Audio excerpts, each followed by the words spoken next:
Mr. Speaker, Madam Vice President, distinguished members of the U.S. Congress, ladies and gentlemen, Namaskar.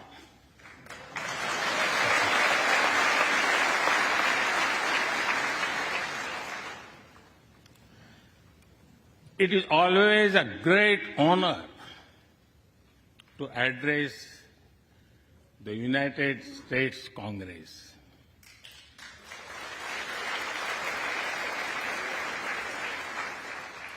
It is an exceptional privilege to do so twice.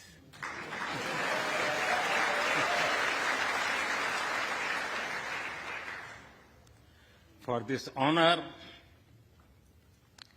I extend my deepest gratitude on behalf of the 1.4 billion people of India.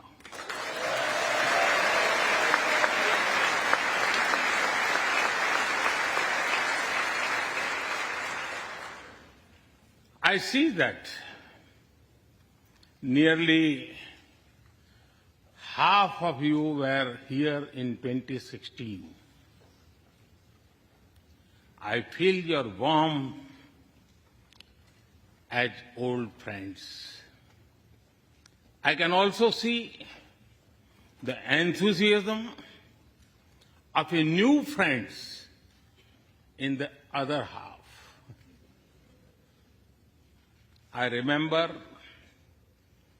Senator Harry Reid, Senator John McCain, Senator Orrin Hatch, Elijah Cummings, Elsie Hastings, and others who I met here in 2016 and who are sadly no longer with us. Mr. Speaker, standing here 7 Junes ago, that is the June when Hamilton swept all the awards, I said that the hesitations of history were behind us. Now, when our era is at a crossroads, I am here to speak about our calling for this century.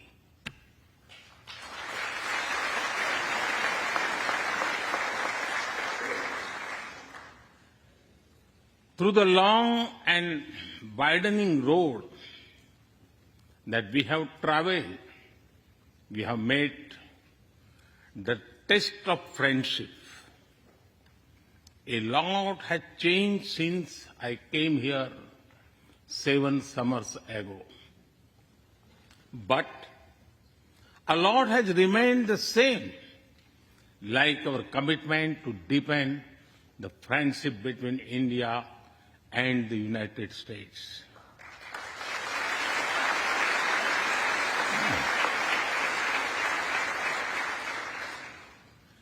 In the past few years, there have been many advances in AI, artificial intelligence. At the same time, there have been even more momentous development in another AI, America and India.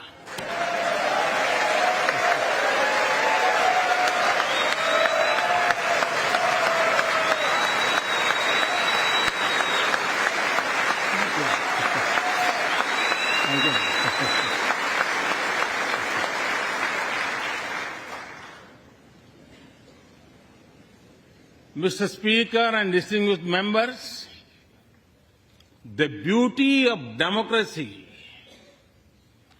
is the constant connect with the people, to listen to them and feel their pulse.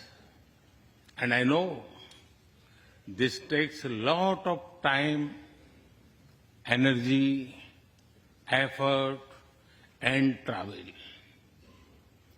It is a Thursday afternoon, a fly-out day for some of you. So I'm grateful for your time. I also know how busy you have been this last month. Being a citizen of a vibrant democracy, myself, I can admit one thing, Mr. Speaker, you have a tough job.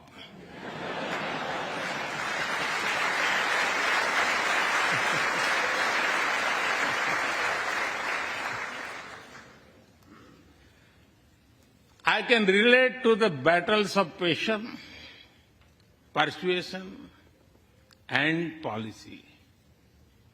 I can understand the debate of ideas and ideology.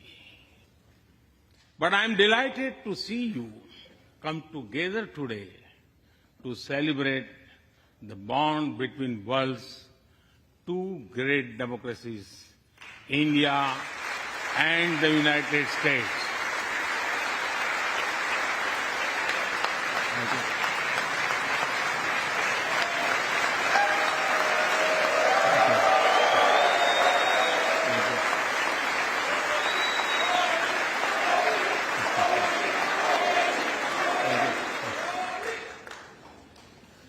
I'm happy to help out. I'm happy to help out whenever you need a strong bipartisan consensus.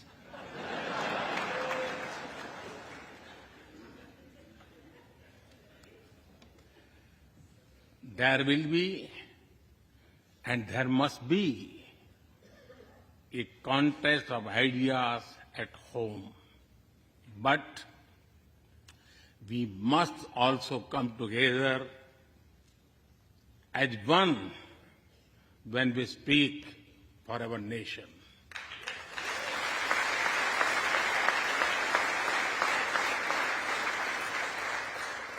And you have shown that you can do it.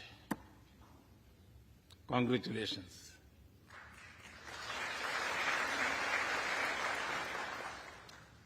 Mr. Speaker, the foundation of America was inspired by the vision of a nation of equal people. Throughout your history, you embraced people from around the world, and you have made them equal partners in the American dream.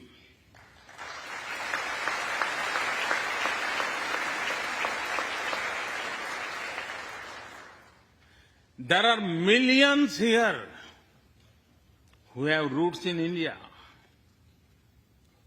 Some of them sit proudly in this chamber.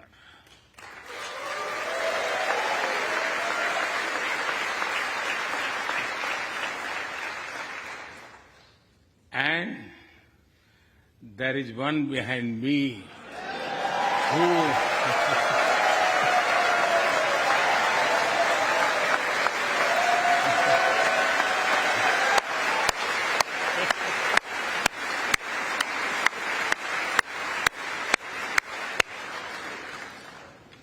has made history.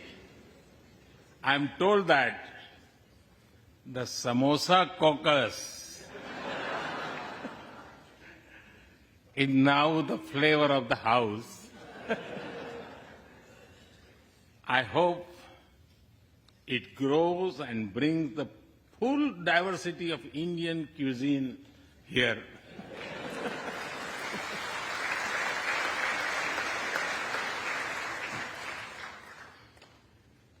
Over 2 centuries, we have inspired each other through the lives of great Americans and Indians. We pay tribute to Mahatma Gandhi and Martin Luther King Jr.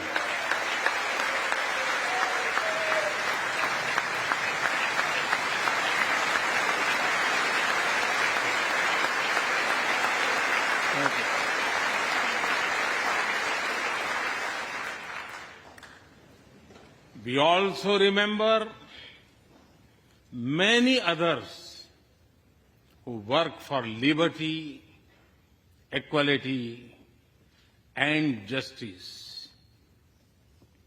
Today, I also wish to pay heartfelt tribute to one of them, Congressman John Lewis.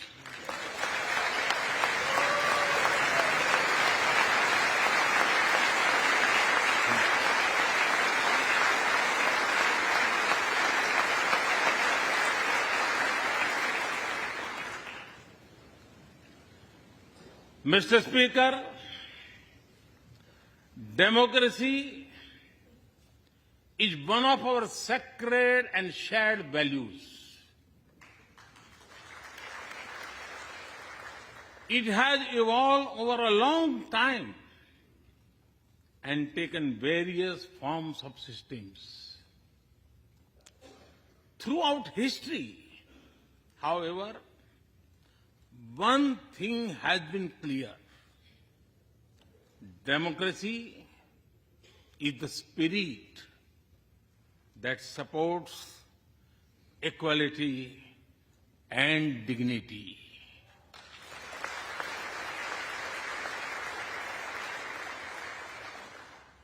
Democracy is the idea that welcomes debate and discourse.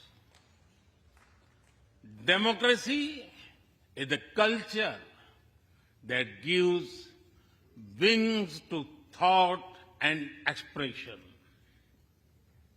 India is blessed to have such values from times immemorial. In the evolution of the democratic spirit, India is the mother of democracy.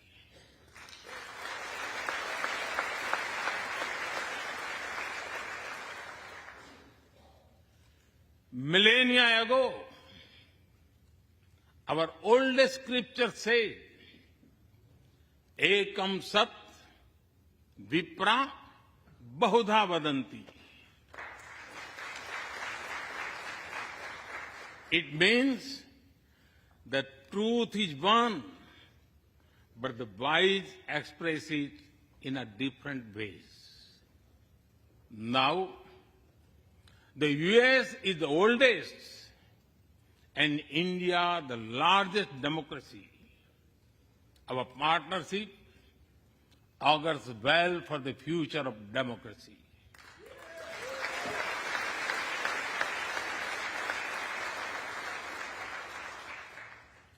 Together, we shall give a better future to the world and a better world to the future.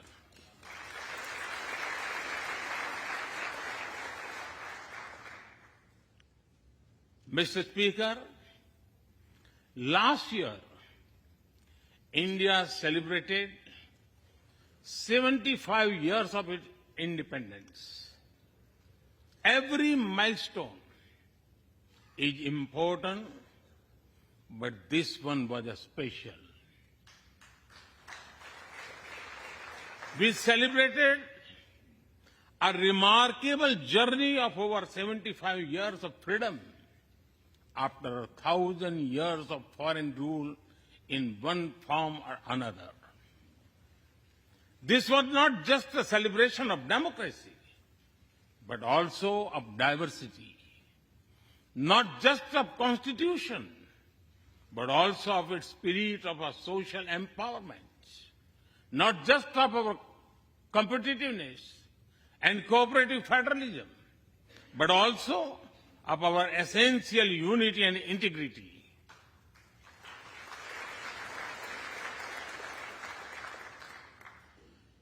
We have over 2,500 political parties.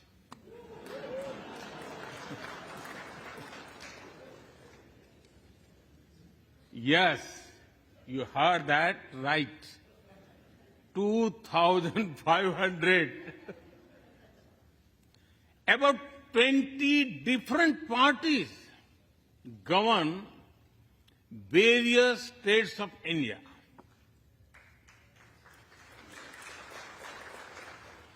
We have 22 official languages and thousands of dialects, and yet we speak in one voice.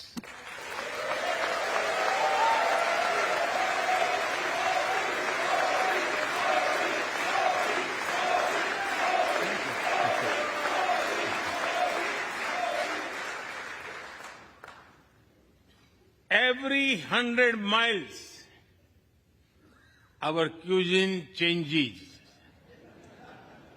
From dosa to aloo paratha, and from Srikhand to sandesh.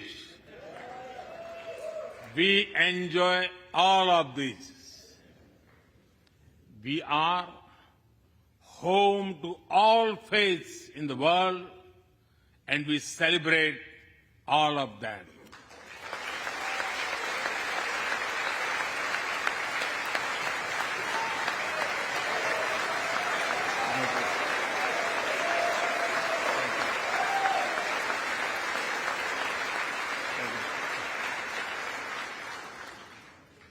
In India, diversity is a natural way of life. Today, the world wants to know more and more about India. I see that. Curiosity in this house too. We were honored to receive over 100 members of the U.S. Congress in India over the last decade.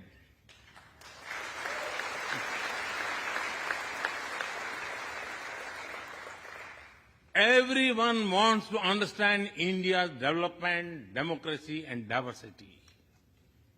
Everyone wants to know what India is doing right and how.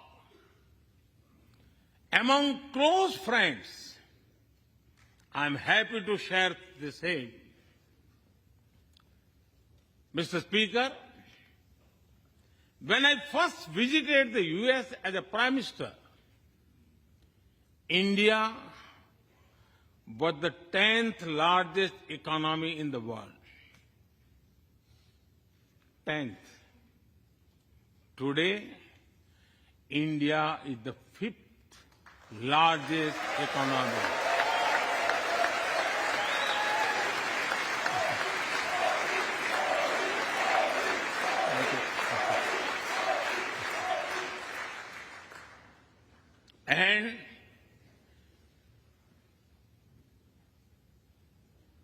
And India will be the 3rd largest economy soon.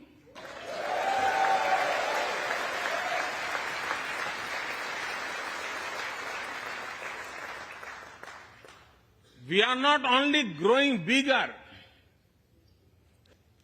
we are 1/6 of the world's population. In the last century, when India won its freedom, it inspired many other countries to free themselves from colonial rule.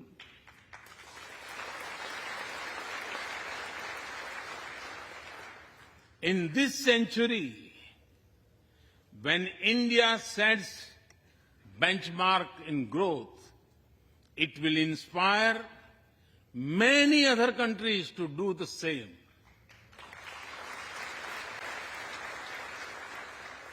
Our vision is सबका साथ, सबका विकास, सबका विश्वास, सबका प्रयास.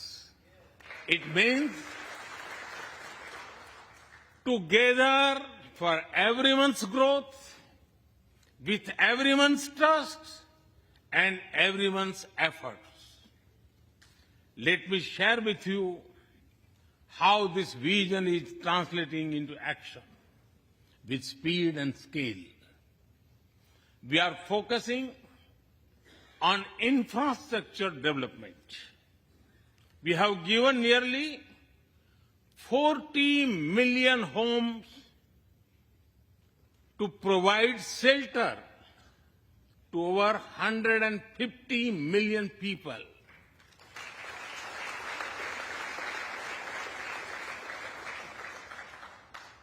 That is nearly 6 times the population of Australia.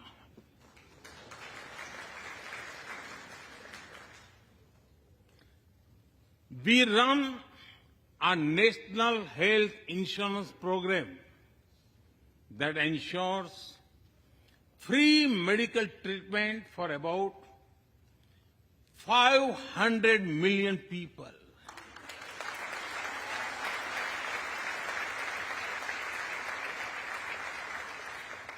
500 million people, that is greater than the population of South America. We took banking to the unbanked with the world's largest financial inclusion drive. Nearly 500 million people benefited. This is close to the population of North America. We have worked on building digital India. Today, there are more than 850 million smartphones and internet users in the country.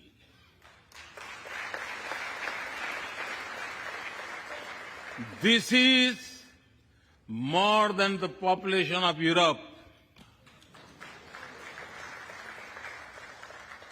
We protected our people with 2.2 billion doses of made in India COVID vaccines.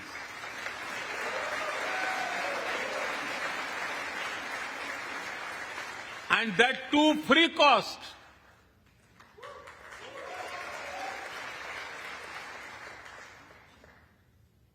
I may be running out of continent soon, so I will stop here. Distinguished members, the Vedas are one of the world's oldest scriptures. They are a great treasure of humanity composed thousands of years ago. Back then, women sages composed many verses in these Vedas. And today, in modern India, women are leading us to a better future.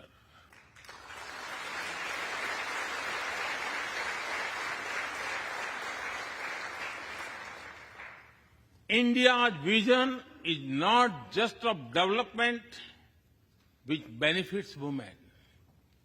It is of women-led development where women lead the journey of progress.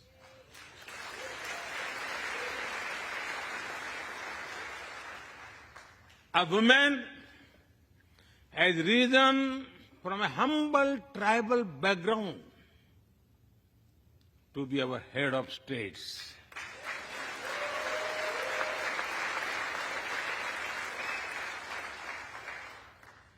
Nearly 1.5 million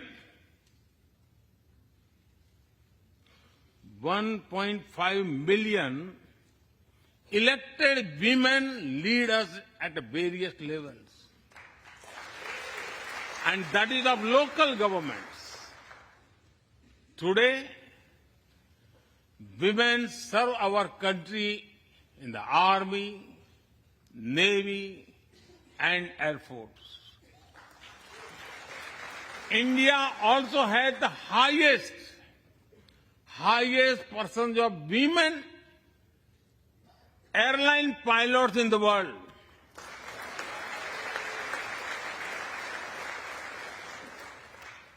And they have also put us on Mars by leading our Mars mission.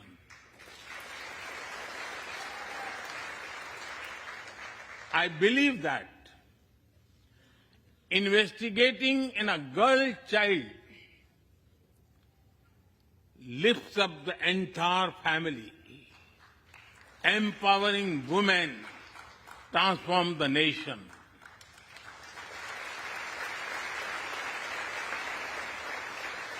Mr. Speaker, India is an ancient nation with a youthful population.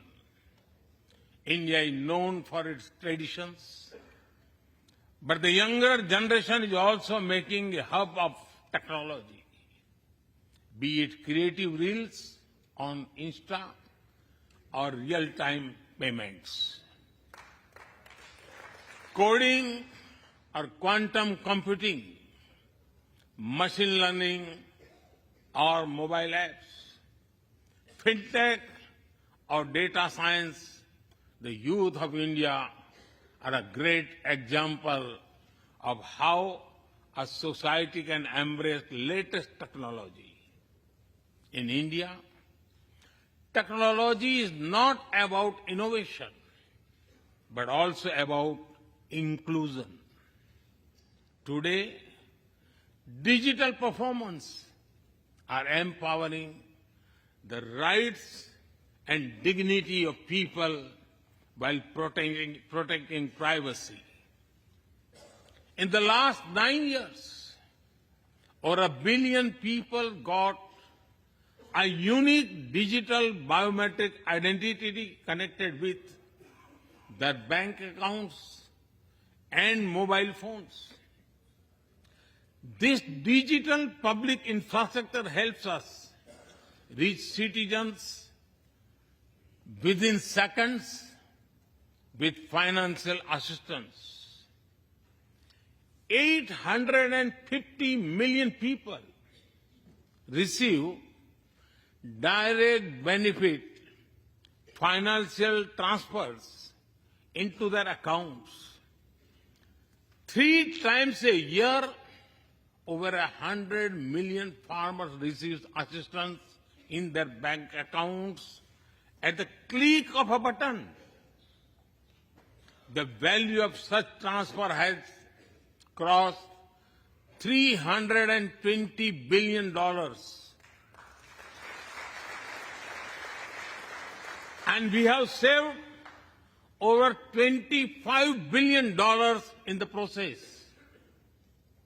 If you visit India, you will see everyone is using phones for payments, including street vendors. Last year, out of every 100 real-time digital payments in the world, 46 happened in India.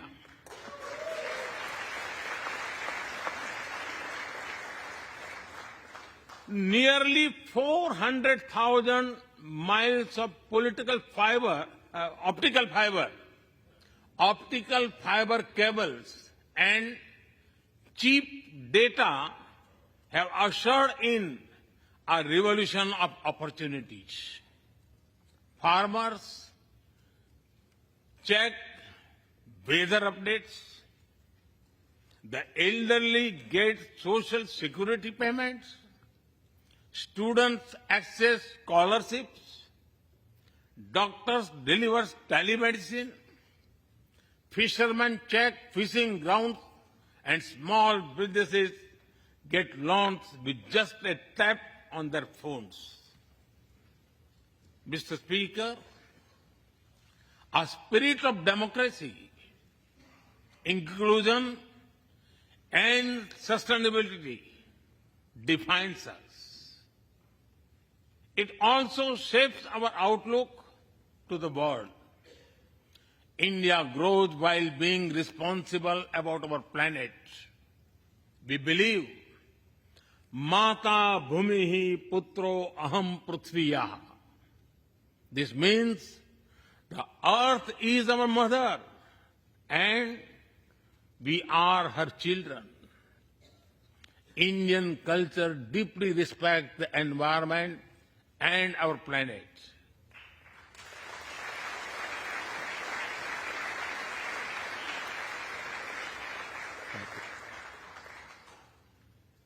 While becoming the fastest growing economy, we grew our solar capacity by 2,300%. Yes, you have heard right. 2,300%.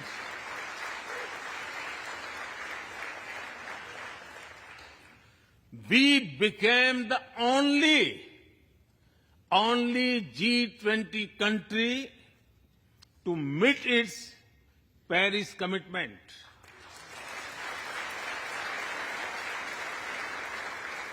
We made renewables account for over 40% of our energy sources, 9 years ahead of the target of 2030. But we did not stop there. At the Glasgow summit, I proposed Mission Life, lifestyle for environment. This is a way to make sustainability a true people's movement. To live it, to be the job of governments alone. By being mindful in making choices, every individual can make a positive impact. Making sustainability a mass movement, we help the world reach the net zero target faster. Our vision is pro-planet progress. Our vision is pro-planet prosperity. Our vision is pro-planet people.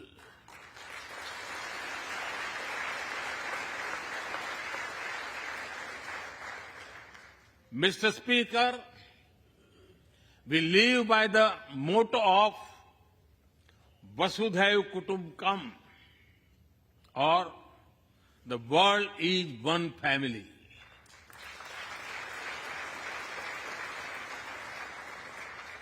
Our engagement with the world is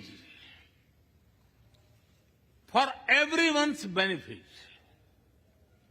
The one sun, one world, one grid seek to join us. All is connecting the world with clean energy.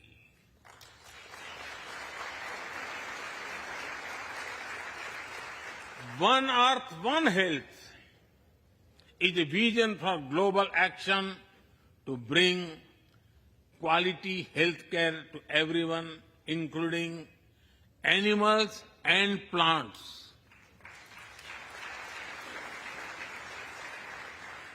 The same spirit is also seen in the theme when we chair the G20, One Earth, One Family, One Future. We advance the spirit of unity through yoga as well. Just yesterday, the whole world came together to celebrate the International Day of Yoga.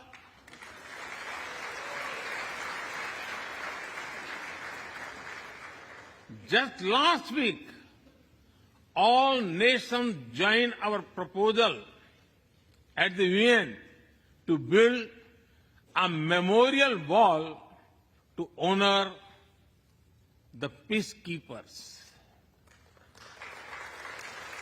And this year, the whole world is celebrating the International Year of Millets to promote sustainable agriculture and nutrition alike. During COVID, we delivered vaccines and medicines to over 150 countries. We reach out to others, being disasters as first responders, as we do for our own. We share our modest resources with those who need them the most. We build capabilities, not dependencies.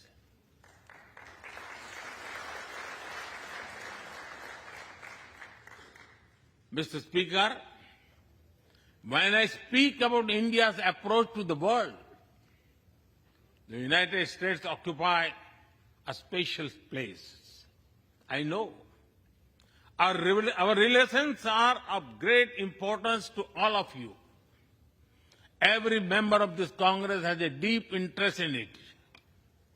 When defense and aerospace in India grow, industries in the state of Washington, Arizona, Georgia, Alabama, South Carolina, and Pennsylvania thrive.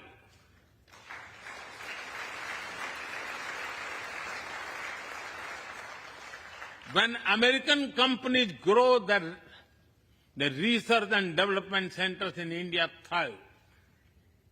When Indians fly more, a single order for aircraft creates more than 1 million jobs in 44 states in America.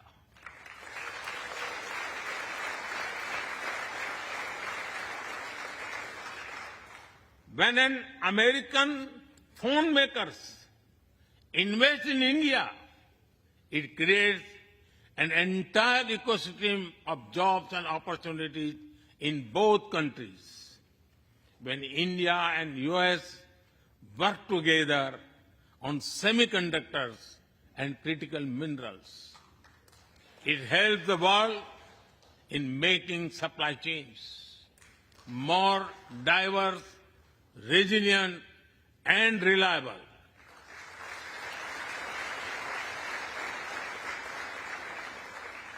Indeed, Mr. Speaker,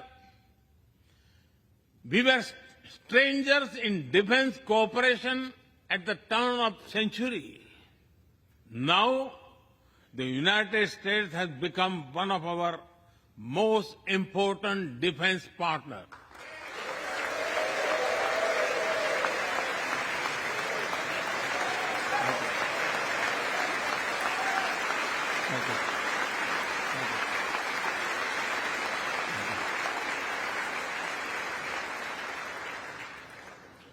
Today, India and the US are working together in space and in the seas, in science and in semiconductors, in startups and sustainability, in tech and in trade, in farming and finance, in art and artificial intelligence, in energy and education, in healthcare and humanitarian efforts.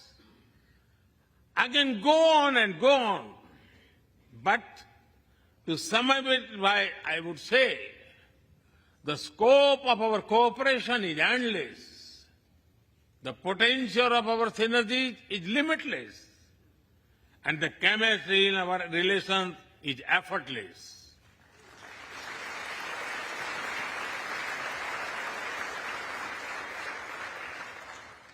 In all this, Indian Americans have played a big role.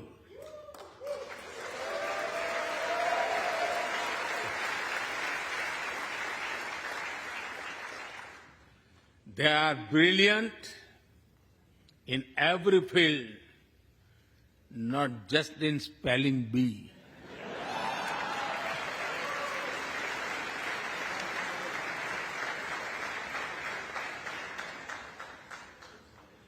With their hearts and minds, talent and skills, and a love for America and India, they have connected us. They have unlocked doors. They have shown the potential of our partnership. Mr. Speaker, distinguished members, every Indian Prime Minister and American President of the past has taken our relationship further. But our generation has to honor of taking it to greater heights.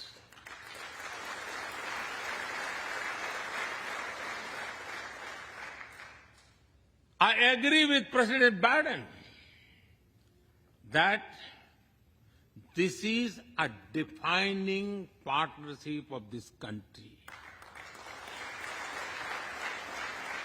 because it serves a larger purpose.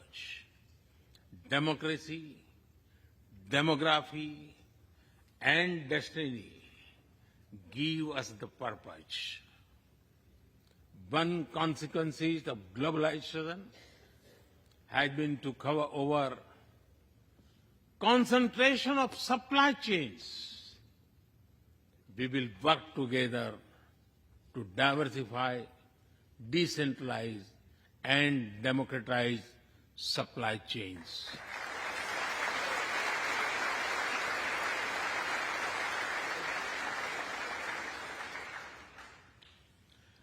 Technology will determine the security, prosperity, and leadership in the 21st century.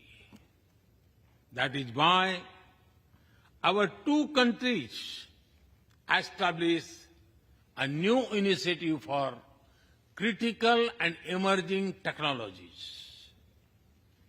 Our knowledge partnership will serve humanity and seek solutions to the global challenges of climate change, hunger, and health.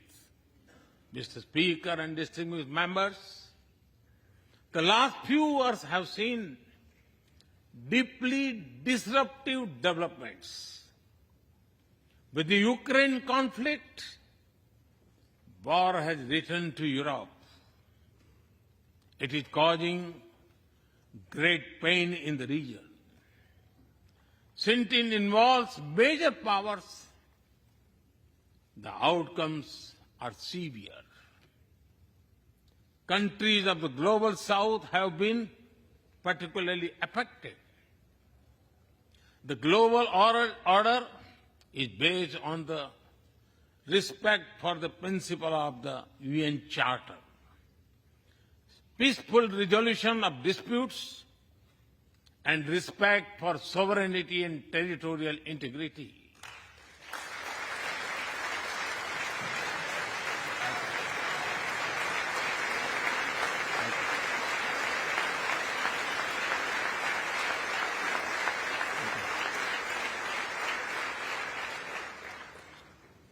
As I have said directly and publicly, this is not an era of war.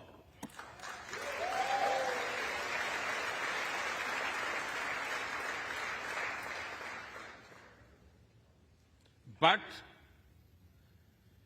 it is one of dialogue and diplomacy. And we all must do what we can to stop the bloodshed and human suffering.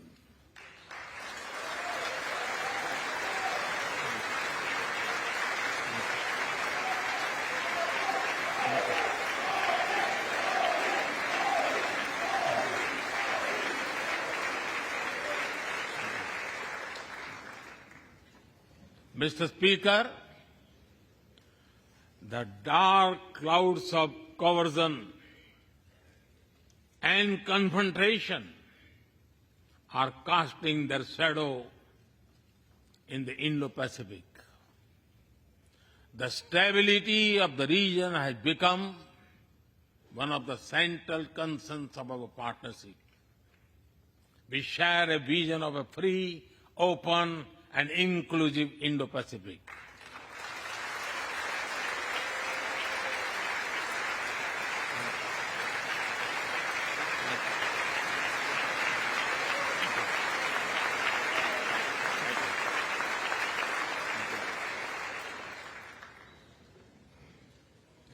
Connected by secure seas, defined by international law, free from domination, and anchored in ASEAN centrality.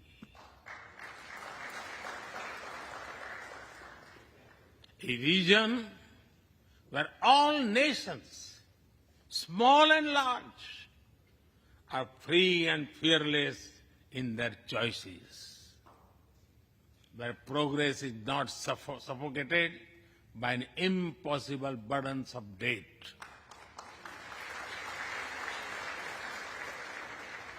Where connectivity is not leveraged for strategic purposes, where all nations are lifted by the high tide of shared prosperity. Our vision does not seek to contain or exclude, but to build a cooperative region of peace and prosperity. We work through regional institutions and with our partners from within the region and beyond. Of this, Quad has emerged as a major force of good for the region.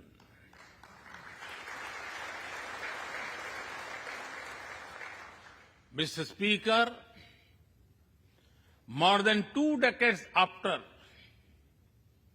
9/11 and more than a decade after 26/11 in Mumbai, radicalism and terrorism still remain a pressing danger for the whole world. These ideologies keep taking new identity and forms, but their intentions are the same. Terrorism is an enemy of humanity, and there can be no ifs and buts in dealing with it.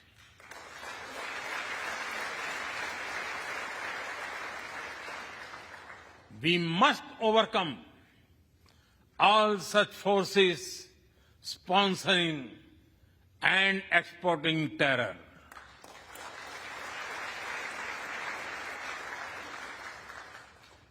Mr. Speaker, COVID-19's biggest impact was the human loss and suffering it caused. I wish to remember Congressman Ron Wright and the staff members who lost their lives to COVID. As we emerge out of the pandemic, we must give shape to a new world order. Consideration, care, and concern are the need of the hour. Giving a voice to the global south is the way forward.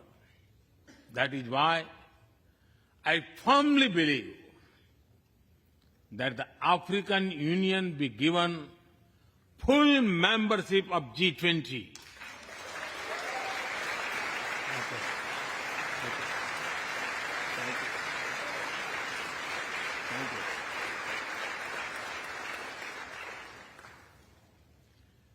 We must revive multilateralism and reform multilateral institutions with better resources and representation that applies to all our global institutions of governance, especially the United Nations. When the world has changed, our institutions too must change, or risk getting replaced by a world of rivalries without rules. In working for a new world order based on international law, our two countries will be at the forefront as partners.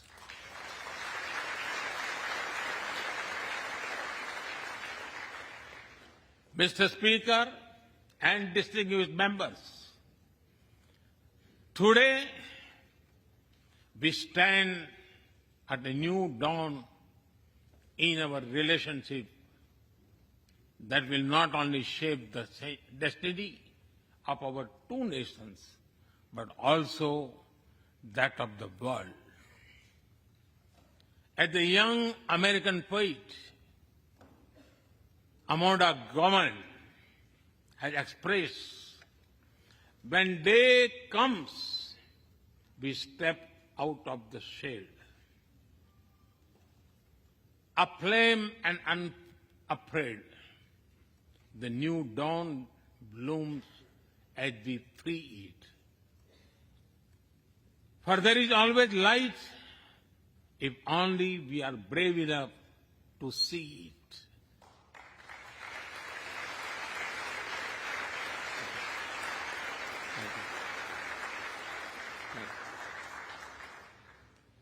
Our trusted partnership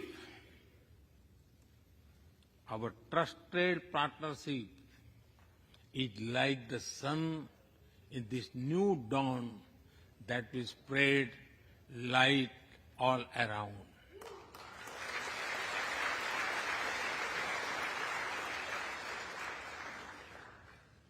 I am reminded of a poem that I once wrote. आसमान में सिर उठाकर, आसमान में सिर उठाकर, घने बादलों को चीरकर, रोशनी का संकल्प ले, अभी तो सूरज उगा है।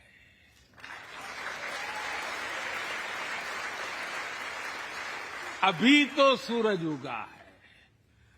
दृढ़ निश्चय के साथ चलकर, दृढ़ निश्चय के साथ चलकर, हर मुश्किल को पार कर, घोर अंधेरे को मिटाते, घोर अंधेरे को मिटाने अभी तो सूरज उगा है।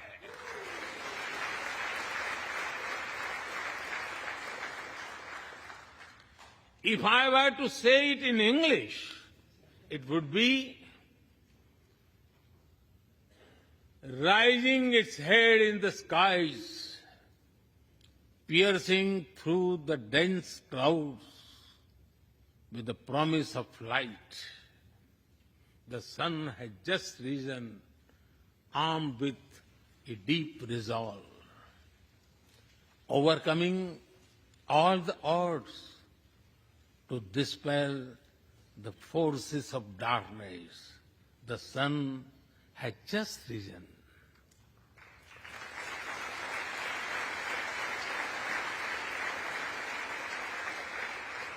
Mr. Speaker and distinguished members, we come from different circumstances and history, but we are united by a common vision and by a common destiny.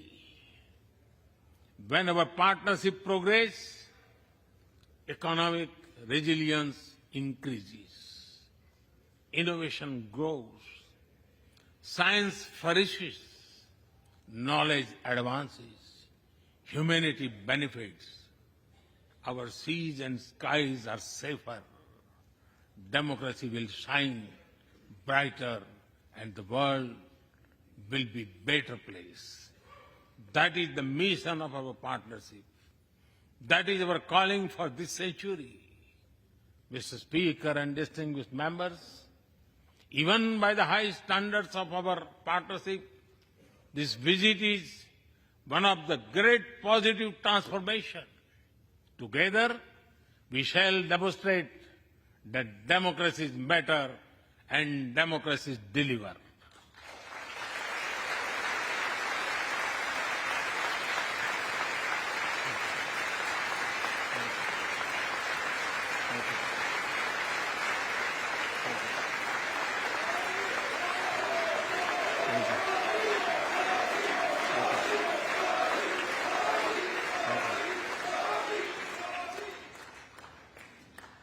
I count on your continued support to the India-US partnership. When I was here in 2016, I said that our relationship is primed for a momentous future. That future is today.